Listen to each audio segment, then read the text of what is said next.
Hoje eu recebi a incumbência, de trazer a palavra, e quando o Rodrigo me pediu que eu o substituísse, eu falei, qual o tema? Ele falou, o Espírito Santo.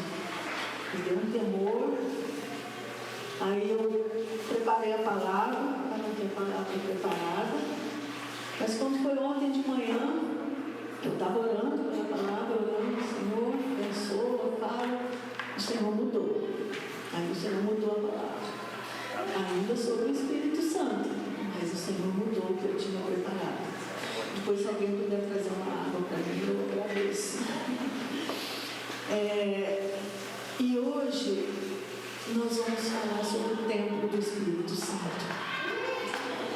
Quando eu vi esses versículos aqui, gente, de verdade, me deu um temor. Olha, ou não sabeis, em 1 Coríntios 6,19, ou não sabeis que o nosso corpo é santuário do Espírito Santo que habita em vós, o qual tendes da parte de Deus, e que não sois de vós mesmos? Ainda em 1 Coríntios, capítulo 3, versículo 16 e 17. Não sabeis vós que sois templo de Deus e que o Espírito de Deus habita em vós? Se alguém destruir o templo de Deus, Deus o destruirá. Porque o templo de Deus, que sois vós, é santo. E fazia tempo que eu não li esse versículo. E quando eu li esse versículo, assim foi interessante, porque Deus me trouxe claro esse versículo. Me deu temor. Porque, gente, a palavra é clara. Nós somos templo do Espírito Santo. Amém. O Espírito de Deus habita em nós. E uma coisa que acontece com a gente, que muitas vezes a gente não tem essa consciência, a gente se esquece desse, vamos dizer detalhe, mas é o maior detalhe, que nós somos casa do Espírito Santo. Ele habita em nós. E o que nós fazemos com esse templo tem uma consequência. Se nós destruirmos esse templo, Deus nos destruirá. Gente, isso é pesado demais. Isso é muito pesado, porque a gente às vezes leva a vida de acordo com a nossa vontade, com aquilo que a gente quer, com aquilo que a gente gosta, com aquilo que a gente acha certo, e a gente nem se lembra que o Deus, Espírito Santo, habita dentro de nós. E por nós sermos templo do Espírito Santo, nós precisamos ter alguns cuidados com esse templo. Nós não podemos deixar esse templo, como diz por aí, é o Deus dará, né? Nós não podemos, nós temos que ter cuidado com esse templo. E assim, a gente via que no Antigo Testamento o templo era o sinal da presença de Deus no meio do povo. Deus se manifestava no templo. Então Deus estava ali no meio do povo. E hoje nós somos esse templo.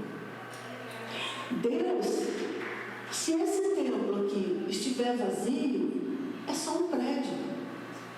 Mas a partir do momento que nós temos do Espírito Santo, estamos aqui, Deus está aqui. Amém. Amém? E nós vamos falar de alguns cuidados que nós precisamos ter, porque o nosso corpo deve refletir a glória de Deus que habita em nós. Vamos cuidar com o que vemos, os nossos olhos. Lá em Mateus 6 diz assim, que a candeia do corpo são os olhos, de sorte que se os teus olhos forem bons, todo o teu corpo terá luz. E a gente às vezes não se atenta muito ao que nós olhamos. Às vezes a gente olha e vê, né, deve e o que não deve, né? A gente não tem esse cuidado. Onde estão os nossos olhos? E eu quero contar eu vi um exemplo que eu achei muito interessante. Um adolescente, ele vivia fazendo as coisas erradas, cometendo muitos erros, e era sempre castigado pelos seus pais. Aí um dia ele chegou para o diretor da sua escola e perguntou assim para o diretor: o que eu posso fazer para que eu não cometa mais esses erros? Eu não quero mais ser castigado. O diretor foi, pegou um copo, encheu de água, deu na mão dele e falou assim para ele: olha, você vai pegar esse copo e você vai andar por todo o colégio. Você vai descer escada, você vai subir escada, você vai no pátio, você vai no refeitório, você vai nas salas, você vai nos dormitórios, em todos os lugares. Mas você não pode derramar nenhuma gota desse copo, dessa água. Ele olhou para o diretor e falou assim: poxa, mas isso é impossível, né? Não cair nenhuma gota. O diretor falou para ele assim: vai, que você vai conseguir. E aquele jovem saiu com aquele copo de água na mão. E foi andando, percorreu todo o colégio, subiu escada, desceu escada, foi no refeitório, foi nas salas. E enfim, depois de percorrer tudo, ele voltou para o diretor e falou assim: eu não derramei nenhuma gota. Aí o diretor perguntou para ele: mas você não viu nem as garotas no pátio? Ele falou: não. Mas você não viu nem os seus amigos que sempre te chamam para beber? Ele falou: não. Mas nem aqueles que te chamam para fumar, para fazer alguma coisa? Não, eu estava de olho no copo. E por isso eu consegui. Então, aí o diretor falou: assim você vai conseguir não cometer os mesmos erros. Muda o seu foco. Se o seu foco estiver em Deus e na palavra de Deus, você não vai ver as outras coisas. Então, eu achei assim, isso aí falou muito comigo, porque a gente tem que ter um foco. O nosso foco, onde está o nosso foco? Porque se o nosso foco não estiver em Deus, na sua palavra, na sua vontade, nós vamos estar olhando e vendo tudo ao nosso redor, menos Deus. Não é? Então, nós devemos ter focos, nós devemos olhar para aquilo que Deus quer que a gente olhe. Davi era tempo de guerra e Davi estava no seu palácio, não foi fazer o que era para ele fazer. E Davi, da sacada lá do seu palácio, ele olhou e viu Betseba. E essa concupiscência dos seus olhos o fez pecar. Então nós temos que tomar cuidado com aquilo que nós olhamos. Onde nós estamos colocando os nossos olhos? Os olhos, eles são a janela da nossa alma. Aquilo que nós vemos desce para o nosso coração.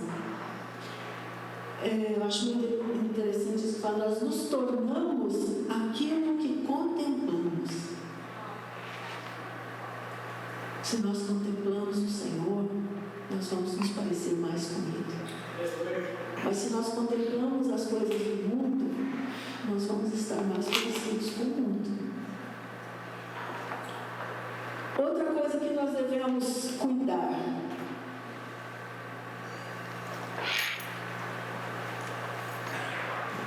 com o que ouvimos.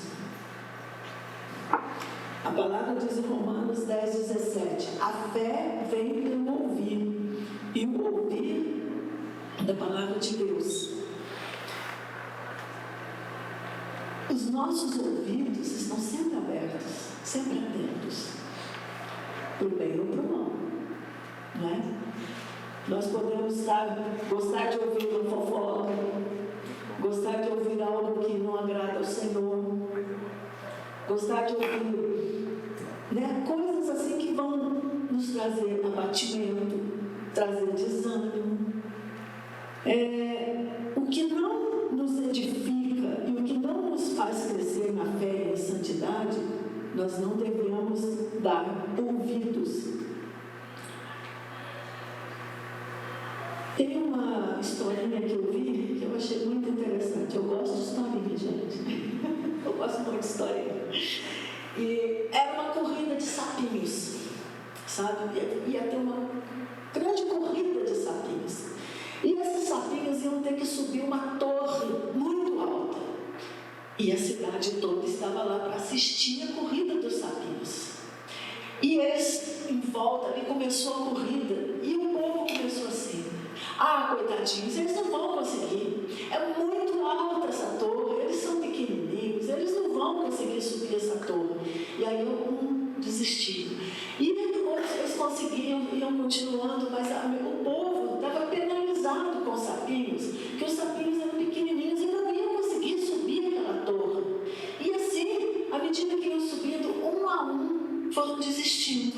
Mas tinha um que não desistiu. Ele foi aos trancos e barrancos e ele chegou lá em cima, esbaforido, mas chegou. E aí, os jornalistas, todo mundo queria saber o que aconteceu, que os outros desistiram e ele não desistiu. Quando perguntaram para ele o segredo, eles descobriram que ele era surdo. Essa foi a diferença dele. Ele não ouviu o que as pessoas diziam. Ele não ouviu o que fazia com que ele desanimasse. Ele não ouviu aquelas palavras que faziam com que ele se sentisse menos diante de Deus. Ele não ouviu coisas que pudessem falar para ele: ah, vou largar a mão, para quê? Deus não me ama, Deus não me ouve, eu oro agora, ele não responde. Ah, mas tantas coisas que nós ouvimos, não é, que nos fazem desencorajar. E o Espírito Santo dentro de nós, para dizer: eu estou aqui, né? Eu estou com você. Mas muitas vezes os nossos ouvidos ouvem mais o que as pessoas dizem, estão mais preocupados com a opinião das pessoas, estão mais preocupados com se está sendo aprovado ou não, né? Com coisas, e às vezes ouvidos assim, coisas que às vezes magoam, ofendem e nos afastam de Deus. Mas nós precisamos ser um pouco como esse sábio. Para determinadas coisas nós precisamos ser surdos, guardar os nossos ouvidos e não dar ouvidos a coisas que não nos edificam. Outra coisa é o cuidado com o que falamos. Lá em Mateus 12:34 diz assim: a boca fala do que está cheio o coração. Do que o nosso coração está cheio? Do que nós temos falado? Nós temos falado mais das coisas do dia a dia, do mundo, das coisas, dos acontecimentos, das nossas distrações, das nossas coisas, né, trabalho, coisas assim, mas geralmente a gente não fala da palavra de Deus. A gente não foca, não fala daquilo que deveria estar cheio no nosso coração. E às vezes a gente se pergunta assim: por que a gente não evangeliza? Porque nós não estamos transbordando.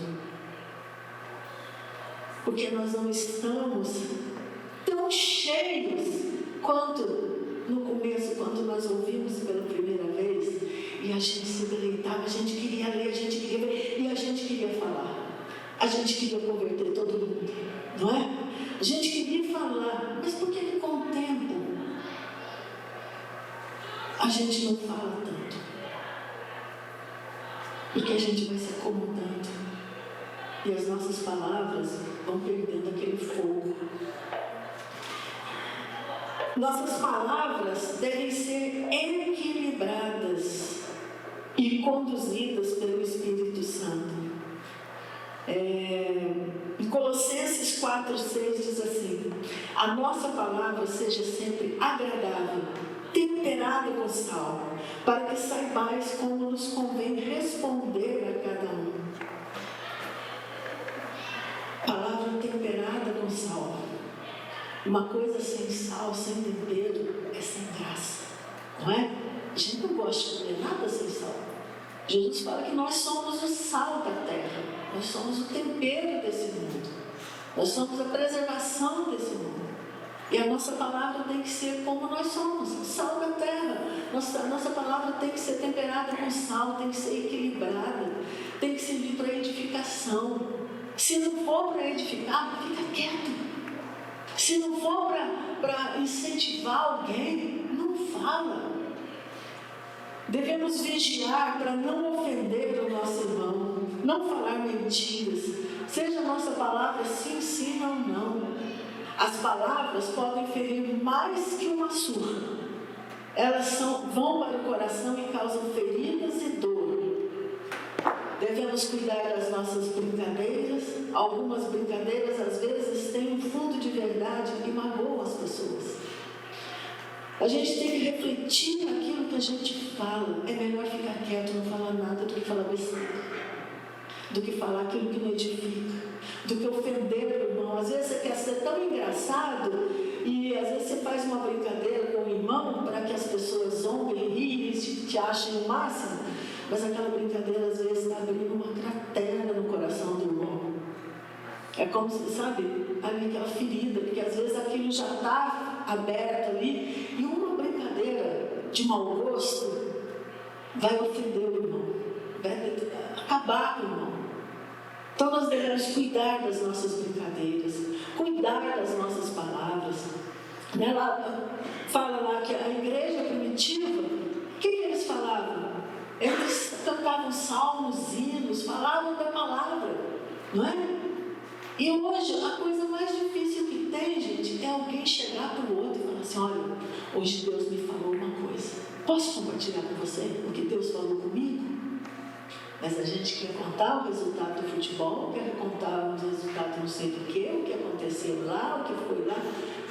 Mas a gente não tem essas coisas boas hoje para contar, para falar para as pessoas. Nós precisamos nos lembrar. O Espírito Santo mora dentro de nós. E Ele produz o fruto dele em nós. Temos que ter cuidado com o que fazemos.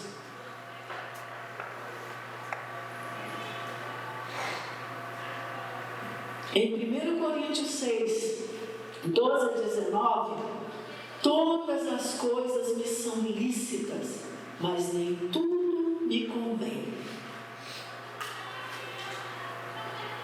A gente às vezes tem a mania de falar: eu posso tudo, eu posso tudo. Jesus me libertou, hoje eu sou livre para fazer tudo. Não, nós não somos livres para fazer tudo. Você pode fazer determinadas coisas, mas isso te convém? Nem todas as coisas edificam, né? Continuando esse versículo, ele fala assim: eu posso todas as coisas, mas nem todas as coisas são boas para a edificação.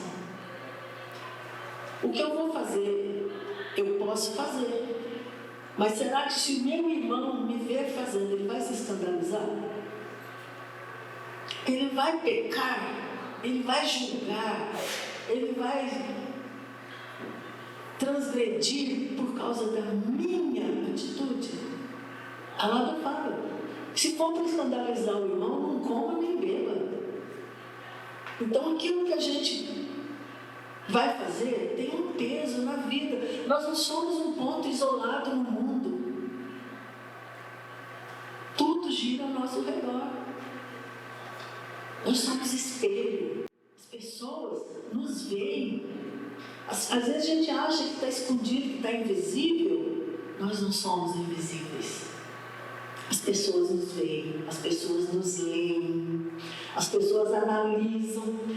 Por mais que às vezes a gente não saiba, as pessoas sabem quando a gente está bem e quando a gente não está bem. Você não passa desapercebido. E não só na igreja, mas no mundo. Às vezes, atitudes que nós temos impedem pessoas de se converter. Ah, eu vou para a igreja para ser igual aquele lá? Eu vou ficar como eu estou. Não é? Nós temos que ser luz. Jesus diz: nós somos a luz do mundo. As nossas atitudes têm que refletir a glória de Deus. Nós devemos cuidar para que nossos irmãos não tropecem por causa das nossas atitudes. A palavra fala assim, ó, lá em 1 Tessalonicenses 5:22. Fugir de toda aparência do mal. Às vezes o que você está fazendo não é pecado, não é errado, mas tem uma aparência do mal. E às vezes a aparência do mal faz mais estrago do que às vezes o próprio mal. Eu me lembro, muitos anos atrás, eu ouvi uma história do Atmani, que ele estava na casa dele e tinha uma cortina assim de renda, e era a luz acesa, e ele estava abraçando uma mulher. E um irmão da igreja passou e viu ele abraçando aquela mulher. Já foi contar que ele estava em pecado porque ele estava abraçando uma mulher na casa dele. Ele não se justificou, ele não falou nada, ele foi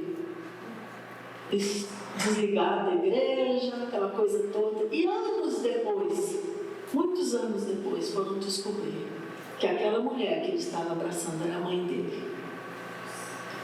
Então, às vezes, o nosso cuidado com o que nós falamos, com o que nós fazemos, não é? Aquilo, sabe, às vezes a pessoa olha, ela não quer saber o fato, na verdade, ela quer falar alguma coisa, quer apontar alguma coisa. Então nós temos que cuidar com aquilo que nós fazemos, com as nossas atitudes. Cuidado também com o nosso corpo. Nós somos o templo do Espírito Santo. Cuidar da nossa aparência, não é? Nós temos que zelar pela nossa aparência. O Espírito Santo mora dentro de nós. Temos que cuidar com o que vestimos também, não é? Às vezes, no inverno não tanto, né? Porque todo mundo muito agasalhado, tudo. Mas às vezes no verão, né? As pessoas abusam às vezes dos decotes, das roupas, né? Os homens também, muitas vezes, não se vestem adequadamente. E aí, o que acontece? Às vezes, a nossa maneira de vestir desperta sensualidade no irmão. Às vezes, a pessoa pode vir para a igreja, mas o irmão que está atrás dela não consegue nem louvar. Entendeu? Então, nós temos que cuidar daquilo que nós vestimos, a nossa aparência, tudo com decência e ordem, tudo com, sabe? Eu lembro do meu avô falava assim, quando ele via uma mulher bem vestida, assim, ele falava assim, aquela mulher é uma mulher distinta. Então eu falo assim, nós temos que nos vestir como pessoas distintas, não é? A nossa maneira de vestir, antes de sair de casa, olha no espelho, pergunta para o Senhor se está agradando. Senhor, essa roupa não te agrada? Eu vou te glorificar com essa roupa? Eu não vou fazer ninguém pecar com essa roupa?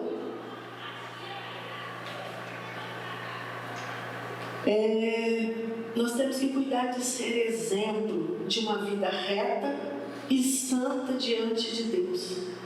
Nós somos espelhos que refletem a glória de Deus ou não?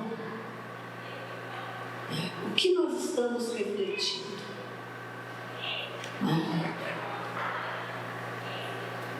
Devemos ser imitadores de Cristo.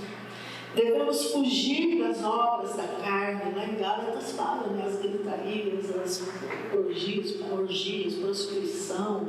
É uma lista, vocês podem ler lá em Gálatas 5:22, não é?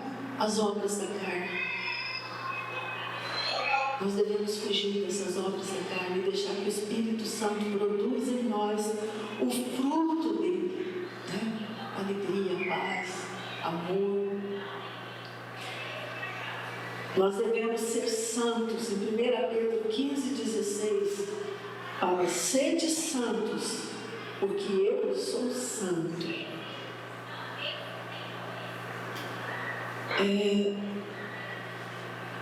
Às vezes a gente tem uma ideia errada, às vezes, do que é ser santo, né? O que é ser santo? Às vezes a gente tem aquela imagem, né? Antigamente santo era aquelas que a gente conhecia, aquelas imagens, alguém que nunca pecou, alguém que nunca fez nada nada errado. Mas ser santo é ser separado. É ser separado do pecado. É estar buscando, deixando que o Espírito Santo faça a obra, nos santifique. Nós vamos errar, vamos pecar? Sim, estamos nesse corpo ainda. Mas nós temos que desejar a santidade, buscar a santidade, porque sem santidade ninguém verá a Deus.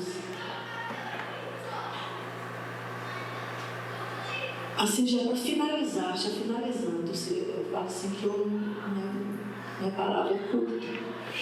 Então, os meninos quiserem vir. O nosso comer e o nosso beber devem ser equilibrados, trazendo glória para o nosso corpo.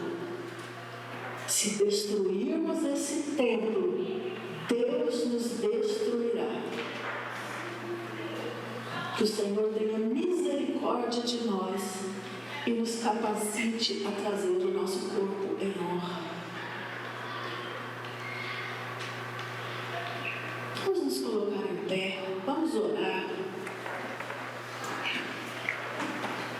Pedir ao Senhor que nos dê graça, sabedoria, para que nós possamos manter o santuário dele em honra, para que nós possamos cuidar, assim como a gente zela aqui por esse templo, está sempre limpo, sempre arrumado, sempre, não é nada quebrado, nada estragado. Assim nós devemos cuidar e zelar do nosso templo, esse templo do Espírito Santo, não só como indivíduos, mas como corpo. Amém? Pai, nós bendizemos o Teu nome, Senhor, porque Tu és santo. Senhor, que coisa gloriosa e maravilhosa que Tu escolhestes habitar em nós. Senhor, abre os nossos olhos, nos dá a consciência da Tua presença em nós, porque tantas vezes passamos desapercebidos, Senhor, dessa presença. Deus, nos ajuda. Espírito Santo, produz em nós o Teu fruto.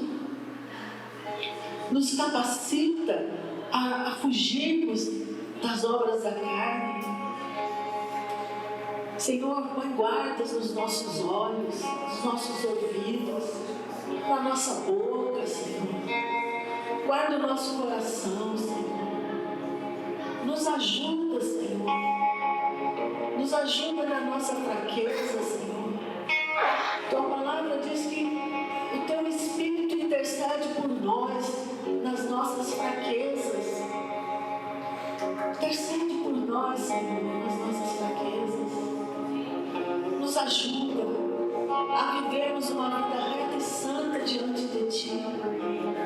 Nós queremos estar prontos, queremos estar preparados, Senhor, para a Tua vinda.